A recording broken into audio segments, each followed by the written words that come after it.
எங்கள் வீட்டில் பூரி சுடலான்னு நாங்கள் தயார்படுத்தினோம். அதுக்கு பெரிய உருண்டையாக சுட்டோம். உடனே எங்கள் பாப்பா சின்ன சின்னதாக உருண்டையை பிடிச்சா. சின்ன உருண்டை, பெரிய உருண்டை, இதை தான் பூரி தேய்க்கலான்னு முடிவு பண்ணோம்.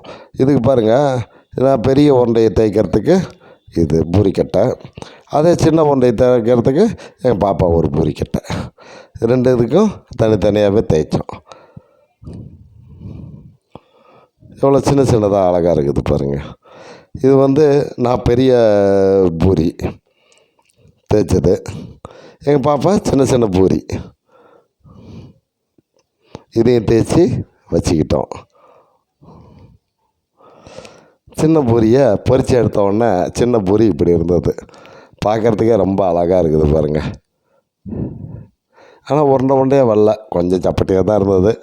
இருந்தாலும் பார்க்குறதுக்கு நல்லாயிருக்கும், சாப்பிட்றதுக்கும் நல்லா இருந்திருக்கும்.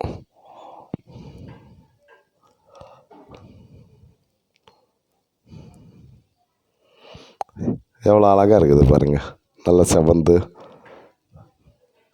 இது பெரிய பூரி, ஆனால் சாப்பிட்றதுக்கு நல்லா மிருதுவாகவே இருந்தது. கோதுமை மாவில் செஞ்சது.